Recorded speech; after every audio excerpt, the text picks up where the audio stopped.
I walked into my sister's wedding alone, and the laughter hit me before the doors even closed. Not whispers, full-on laughter. My father's voice cut through the room, loud and cruel, saying I couldn't even find a date.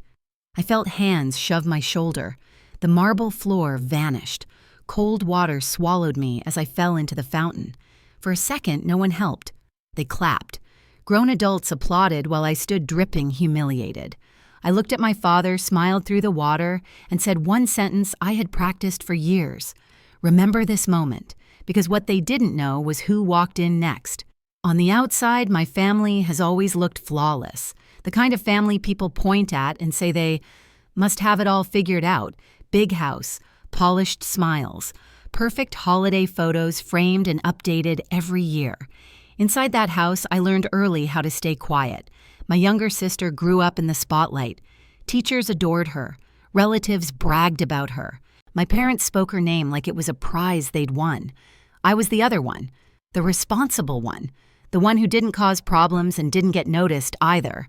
At family dinners, conversations floated around me like I wasn't sitting at the table. If I did speak, my mother would smile tightly and say, "That's nice, sweetheart," before steering the topic back to my sister. My father preferred silence from me. Silence was obedience. Silence meant I wasn't embarrassing anyone.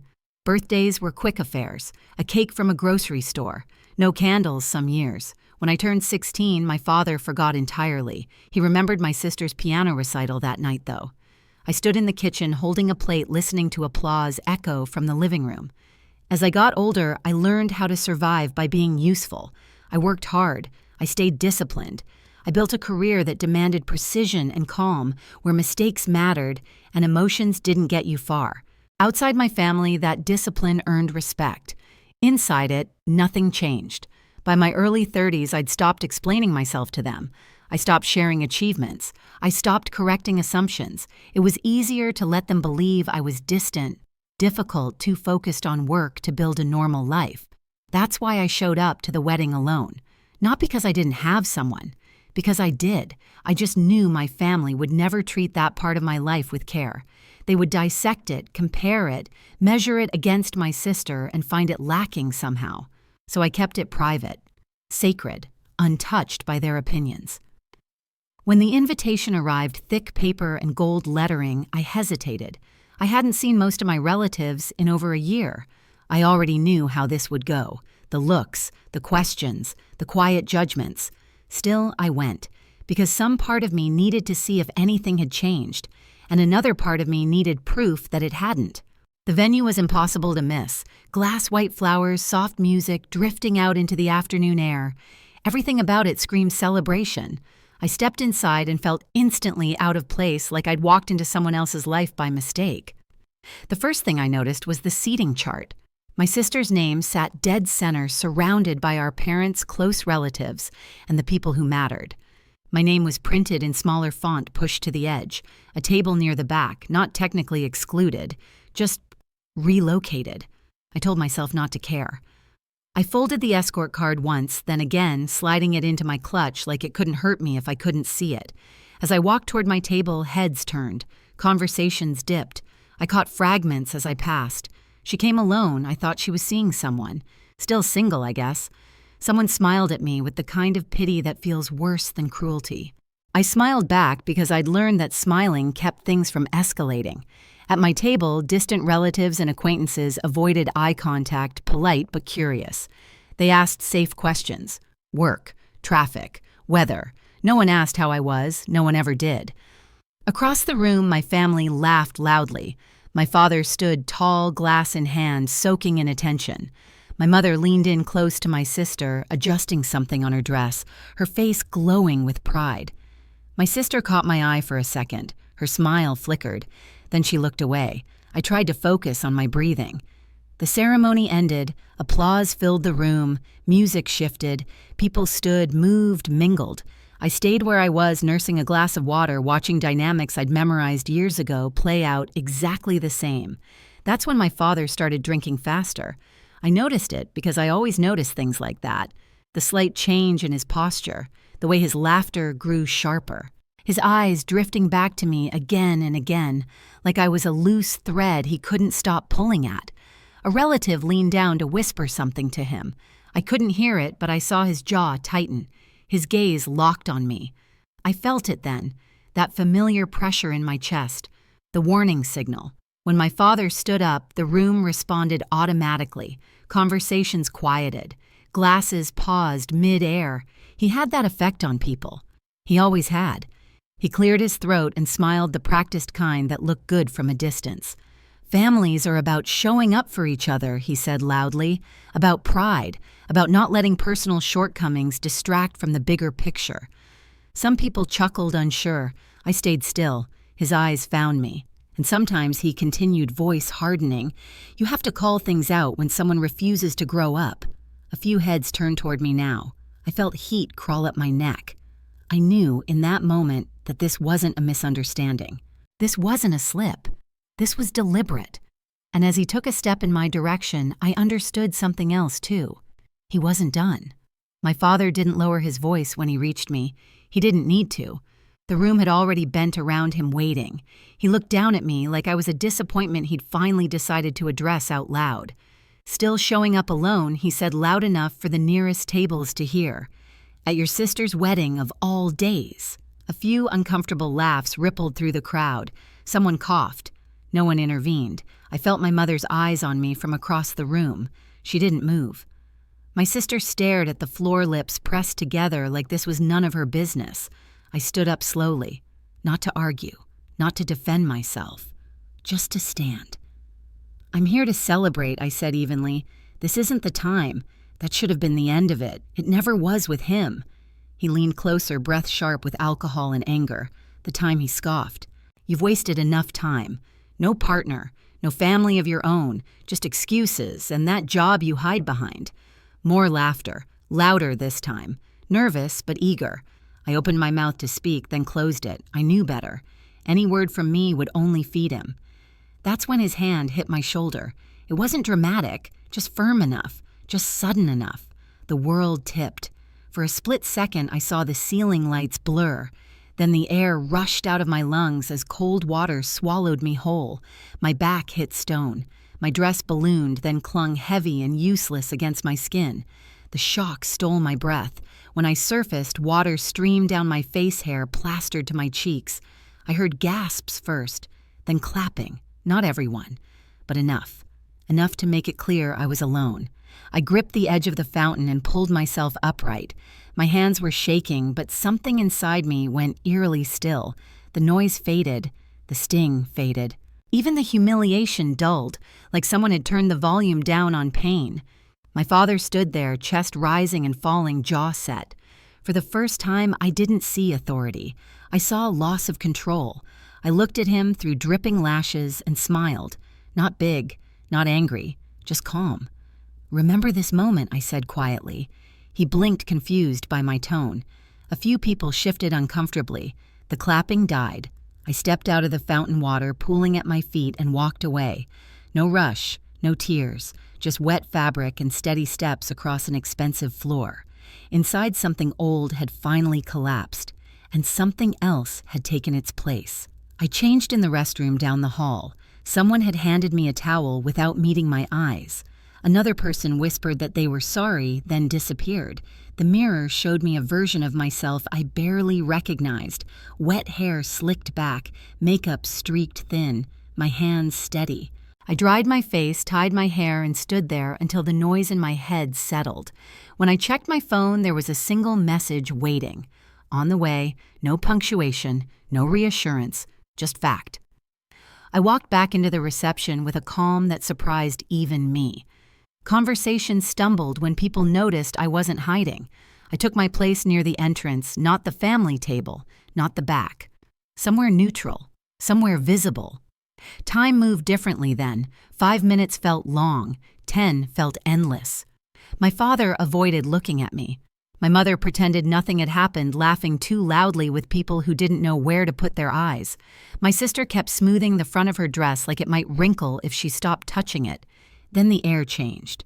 It wasn't dramatic at first, just a subtle shift, A pause in conversation, a few heads turning toward the doors. A pair of men stepped inside, scanning the room without making a scene. They didn't rush. They didn't announce themselves. They simply looked like they belonged anywhere they stood. The music softened.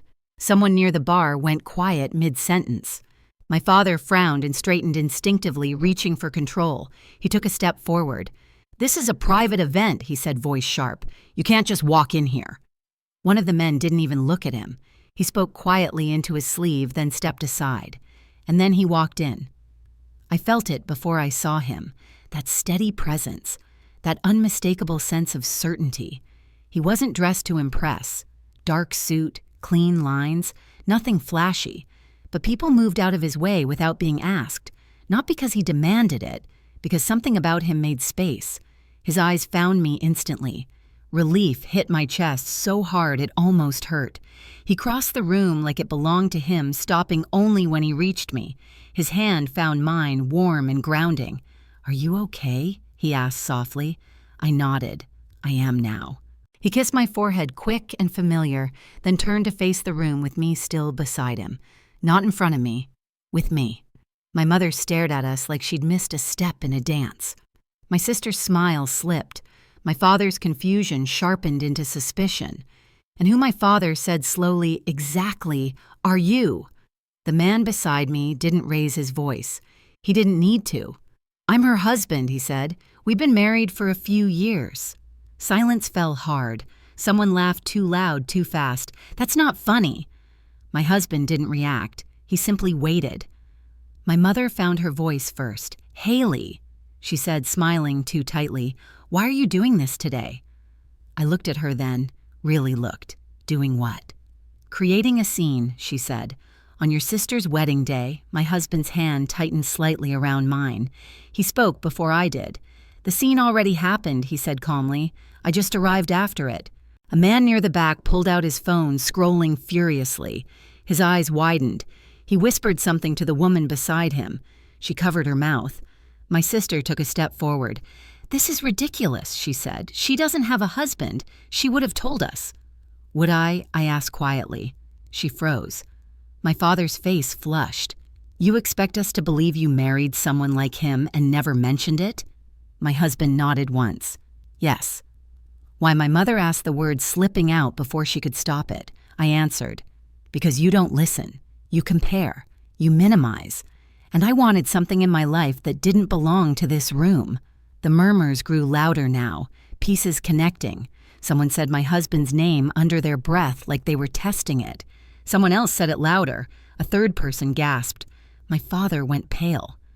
"That's not possible," he said, though his voice lacked conviction. My husband met his gaze, unblinking. "It is." The authority in his tone wasn't aggressive. It was final. My father looked around, searching for backup that didn't come. His shoulders slumped just slightly. "I saw what you did," my husband continued. "I heard what you said, and I watched people applaud." The room felt smaller suddenly, hotter. "You pushed your daughter into a fountain," he said evenly. "Publicly. Intentionally." "That's between us," my father snapped. "Family business." "No," my husband said. "That ended when you made it public." A woman near the front spoke up hesitantly. "I saw it too." Another voice followed. "So did I." My mother looked around, realizing control had slipped. "Haley." "Please," she said softly. "We can talk about this later." I shook my head. Later never comes. My sister's eyes filled with something like fear. "You're enjoying this," she accused. I thought about that, about the cold water, the clapping, the way no one stepped in. "No," I said honestly. "I'm done pretending it didn't happen." My husband turned back to me, then his expression gentle. "We don't have to stay." I glanced around the room one last time, at the faces that had laughed, at the ones that looked away, at the ones who finally understood. "Okay," I said. As we walked toward the doors, my father called out, "Haley, wait."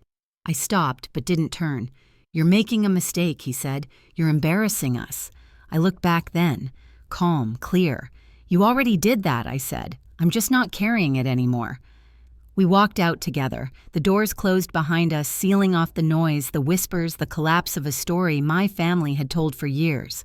In the quiet outside, my husband squeezed my hand. "I'm proud of you," he said. I breathed in, deep and steady. For the first time, I believed it mattered. The fallout didn't explode. It sank. By the next morning, messages started coming in, not apologies, questions, careful ones. The kind people ask when they realize the story they've been repeating no longer holds. My father didn't call. He sent a short text asking to talk when things calmed down. That was new.